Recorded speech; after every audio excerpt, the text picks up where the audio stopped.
Welcome to Remote Learning. In this lesson, we will look at King James I and the Elizabethan Great Chain of Being. For this lesson, you need a piece of pen and paper or a Word document, and also your brain. So what are we learning today? So today, we're going to secure your knowledge of King James I and his relevance to Shakespeare's Macbeth. So why are we learning this? Well, understanding the reign of King James I is important as it's relevant to the choices Shakespeare made in the plot of Macbeth, because Shakespeare essentially wrote Macbeth to please King James, and in this lesson we'll identify which aspects relate to King James himself. So how does this fit into our learning journey? So this is our fifth lesson of Macbeth, where we'll focus on the reigning king at the time of its writing, so King James I, and next lesson we'll look at the opening scene, Act 1, Scene 1. So today's learning objective is to identify how Shakespeare appeals to James I in the choices he makes in Macbeth and understand the underlying context of these. Then we'll apply this knowledge to an independent task. So first of all, I'll give you a retrieval to do in the form of 5 questions. That'll take about 5 minutes.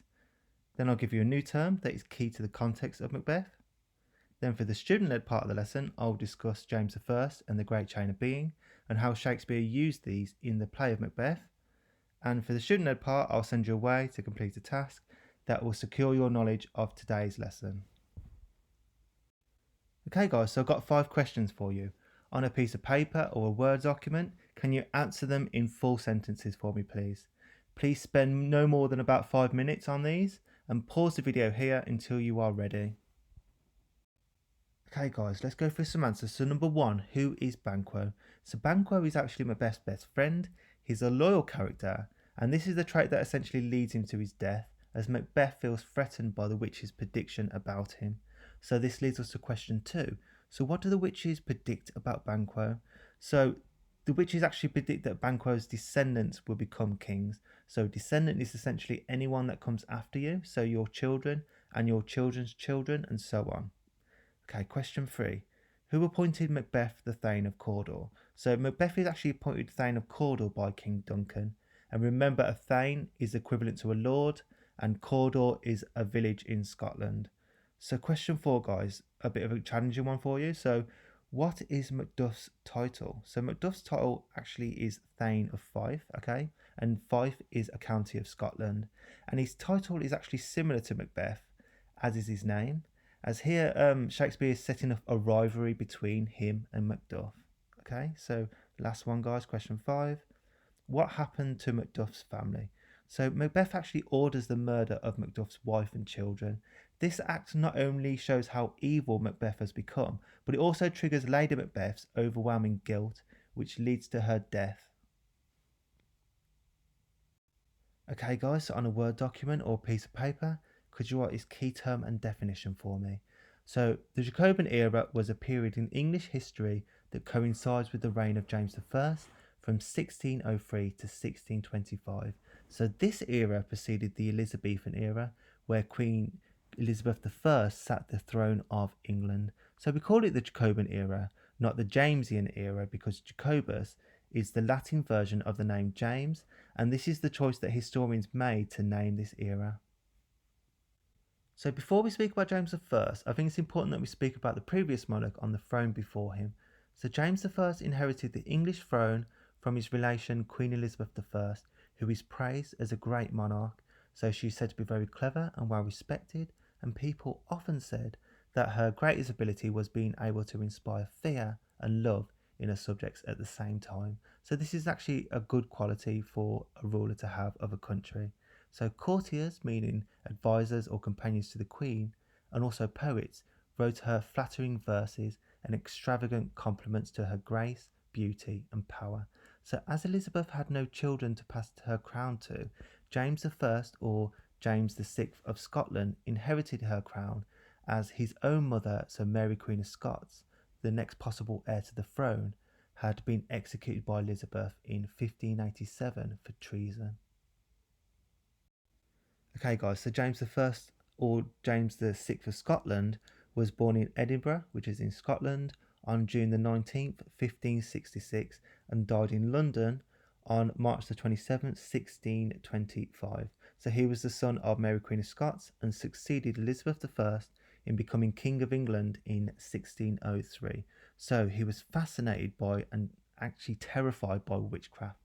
So going as far as to publish a book on it called The Demonology in 1597.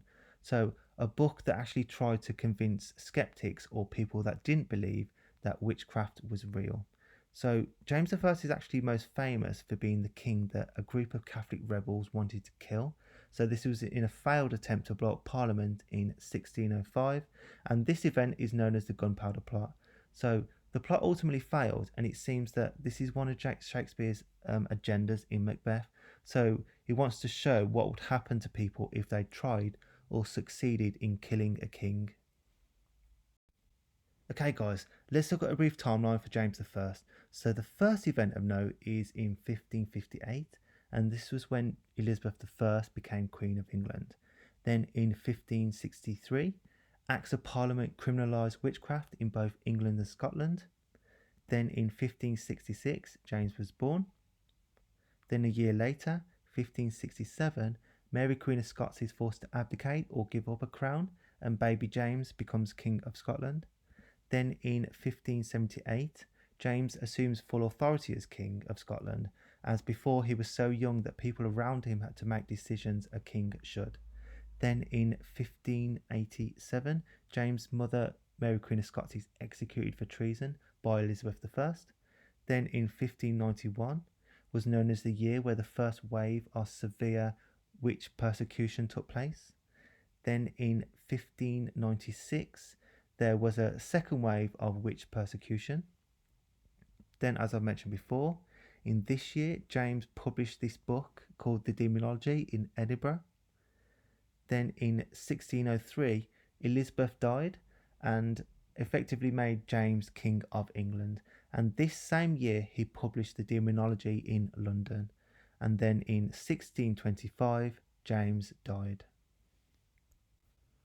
Okay guys, now let's look at James I and how he connects to the play of Macbeth.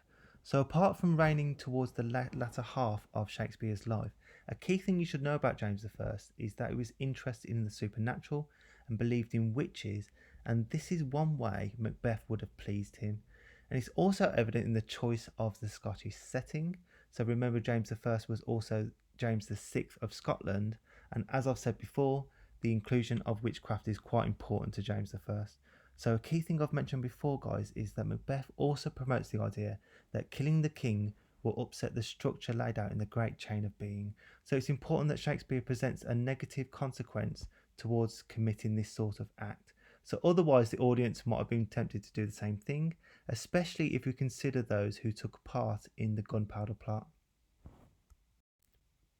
Okay guys, so Elizabethans and Jacobians believed that God set out an order for everything in the universe, and this was known as the Great Chain of Being. So on Earth, God created a social order for everyone and chose where you belonged.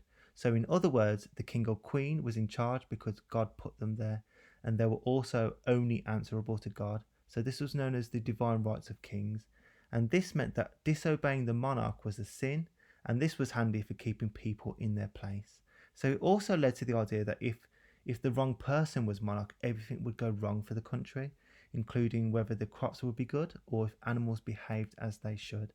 So the Elizabethans were very superstitious, and so was James I.